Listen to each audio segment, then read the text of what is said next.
Hi, everybody. Whitney here with a solo episode. So I am going to start releasing 3 episodes a week, 2 solo episodes and 1 interview episode. So on Mondays, I'm going to release an episode that's related to really embracing self-love and some of the more divine feminine concepts. And then on Wednesdays, I release my guest episode.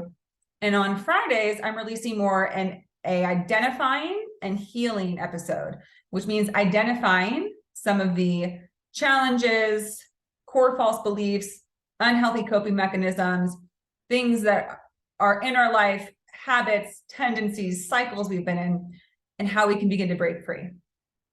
And today I wanted to talk about something that came up in an interview I just did for a woman who focuses her work on money, wealth and money, mindset, approach to money. Her name is Vanille, and she was actually on my show. Fabulous episode. I'll put that in the show notes. What I wanted to get into is, so in my conversation with Vanille, I quickly related money to food and sex, because when we tend to have challenges with these things, tend to abuse these things, or have a complicated, dysfunctional relationship with these things, they all show up fairly similarly. The reason why is that they're all based in energy, right? When we have an eating disorder, it's, food is energy to us. It fuels us, it satiates us, it nourishes us, it helps us to feel good and comforted and healthy. Yet we can complicate that relationship until it becomes unhealthy and is no longer serving us. Same with money, right? Money is an energy.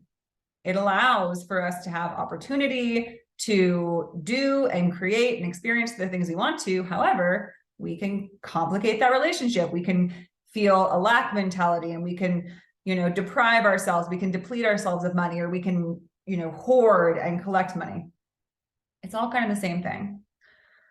So what I wanted to talk about today, again, this is an episode about identification, identifying the things that we're looking to shift, heal, change within us, within our lives, so that we can get closer to that place of feeling more at peace with ourselves and greater freedom, right? Because anyone who struggles with an addiction or a disorder knows that it feels like the opposite of freedom. It feels like you're bound by this, that you're imprisoned.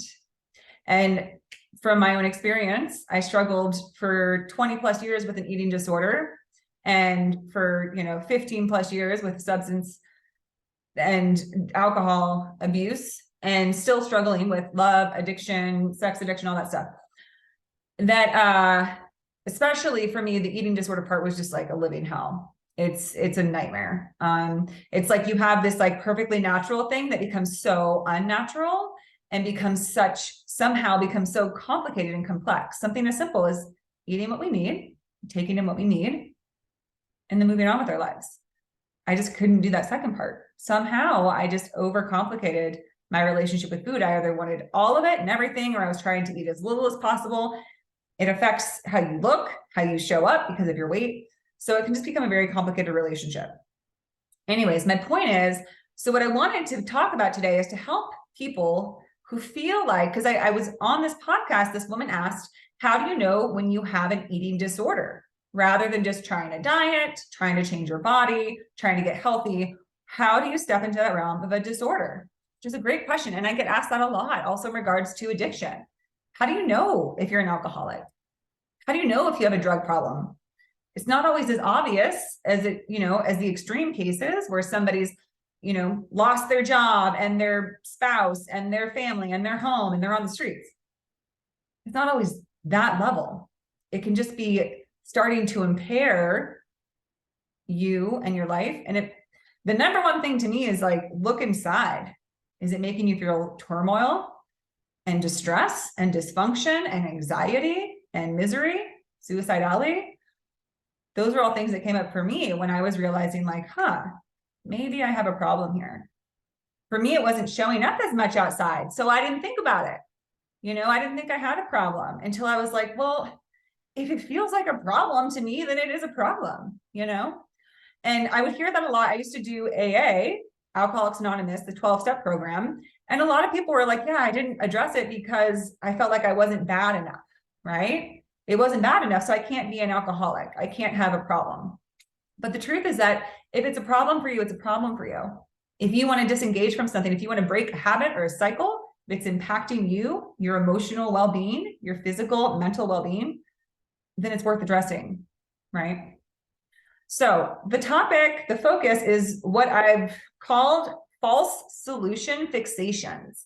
That just kind of like, I put that together because I was thinking about all of these things: money, weight and food, substances, drugs and alcohol, love, gamble, whatever it is. There's so many different things. We think that they are the answer to solve something. And they often, or always in the case of addiction, become a fixation. A big part of it is because it becomes like our own little micro world, our own little private personal drama, when we can't handle life outside of ourselves, when we don't know what to do with ourselves, because maybe we feel like we don't know who we are or what we like or what we want to, maybe we can't identify our passions, and maybe we feel like we don't have a place in the world, like we don't belong. A lot of us feel that way. But, with an addiction or with a disorder, I know for me, the eating disorder, when I look back, it took up almost all of my time. I remember I have journals from when I was like in high school, and I would say the only things I think about are this guy who I was absolutely obsessed with and eating and my weight. Those are the only, I was like, I don't know what else I used to think about. I remember writing that. I was like, I'm trying to remember what I used to spend my time like focusing on before I developed an eating disorder and an infatuation with a guy. So that's, obsessions can give us something to do, right? In a world that can feel way too nebulous and way too big and scary.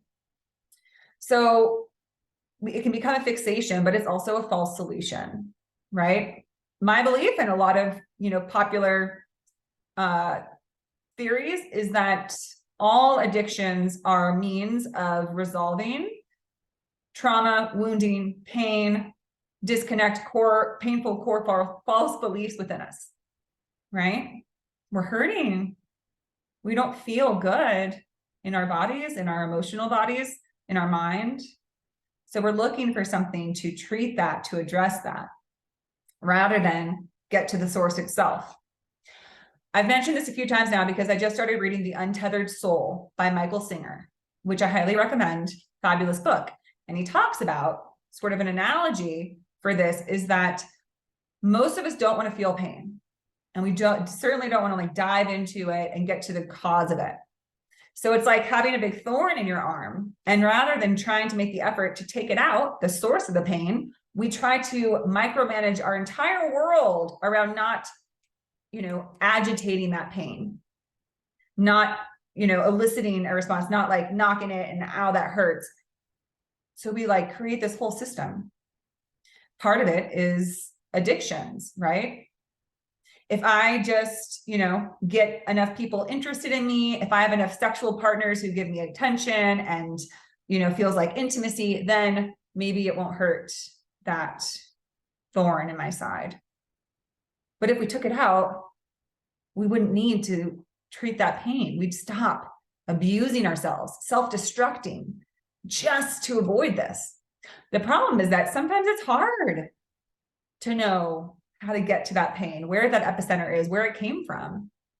And there's so much out there now, right? So that's a good news. It can be overwhelming, but the good news is that you have a lot of resources out there that people are talking about this, they're addressing this, they're giving you tips, how to identify your trauma, how to work with your trauma, how to heal your trauma, how to find your pain, how to find what your wounding is, what are your core false beliefs. So in this episode, I'm just kind of wanting to shed light on this, and then I'll expand on it in future episodes. But the idea is to first identify, and maybe even before that is just to ask the questions. Because just like that interviewer, Vanille, asked me today, when does it become a disorder? When does it become an addiction? And why do certain addictions develop and not others? So maybe check in with yourself. do you feel that there are some things that you have become fixated on that have started to take up a lot of, as the kids say now these days, real estate in our head, right? Where you might realize like, wow, I spend like a lot of time obsessing over my weight, or I spend a lot of time thinking about when I'm going to be able to go home and drink every day, or when kind of counting down the hours and the days until it's the weekend and I get to go party. Like, is there a reason, or it can be sex and love. Am I afraid to not be in a relationship? Why? Do I freak out when I'm single? What's your thorn in your side, right? What are you using as your fixation or false solution to something? Because the problem with these things is that they're not a solution, because they don't actually resolve the main issue. They will for a little bit. It's like a topical ointment that like gives you some relief, but then as soon as it wears off, you're back to needing a fix. So my ask to you on this episode is, if you're listening to this, you've likely had something in your life come up that feels like a pattern, right? An unhealthy, undesirable pattern that you feel like just keeps going around and around, you're not breaking free from, and you want out. So look at it and say, is it my relationship with money, with food, with sex, with love, with substances, drugs or alcohol? It can be a lot of different things. My belief is that you can really be addicted to anything. Social media, right? Technology. Am I zoning out? I mean, it's becoming a bigger and bigger issue that people don't really know how to be present. And we're getting that also dopamine addiction. Oh goodness, there's so many now, right? That we would rather just be on our phones, scrolling and scrolling endlessly through TikToks, rather than be engaged in the world, rather than take our time to read a good book or look at some of the bigger issues. We can numb ourselves out. And we can also get online and spend hours comparing ourselves to others and feeling even worse, which will lead us to often seek out these false solutions to feel better, right? To me, that's like what the biggest nature of like the substance is like you get a quick fix. In reality, all addictions make you feel better in some way, even if it feels like that can't be the case. Like an eating disorder, in a way, it's serving you. A lot of people will speak to how if you develop restrictive disorders like anorexia, you get this sense of validation, of control, when you feel like you can, be strong enough to restrict, to limit what you eat, to lose that weight. It becomes miserable. However, in some way, it's serving you. It's filling that void. It's attending to that wound that says, I'm not good enough. I'm not worthy enough. Ultimately, all these things come down to false core beliefs that we're desperately trying to release. But when we use false solution fixations, we're just going around in a circle with it. So again, takeaway, my suggestion for you is to explore. Is there something that I feel like I might be using? Is there a cycle that I'm stuck in? And then next week, I'm going to talk more about how we can begin to break these specific cycles, right? I can go into specifics around money, food, sex, substances, all that good stuff. Because there is a way. It is possible. And I know how difficult it is because I'm on that journey too. Most of us spend our whole life healing. There's rarely a person who's like, I did it. I'm done. I worked off my karma. I have nothing to heal. I'm just a zened out, Buddha for the rest of my life. If you are, awesome. Come on my show and tell us how you did it. But everyone's solution is different. That's what's beautiful. And that's why you can't listen to anyone too closely. Not me or anyone else. I'm just trying to offer. I just kind of get on here and spit out what's in my little brain and what's worked for me, because it might work for you. But don't let anybody tell you that their way is the way. You know what I'm saying? Your way is the only way for you. And yours might be a little bit of a mix of what you heard today and what you've heard on another show or in a class or from a parent or a therapist.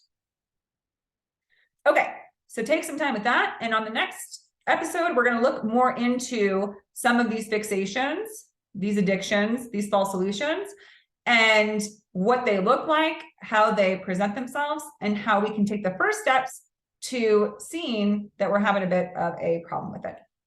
All right, thank you so much for watching. Take care.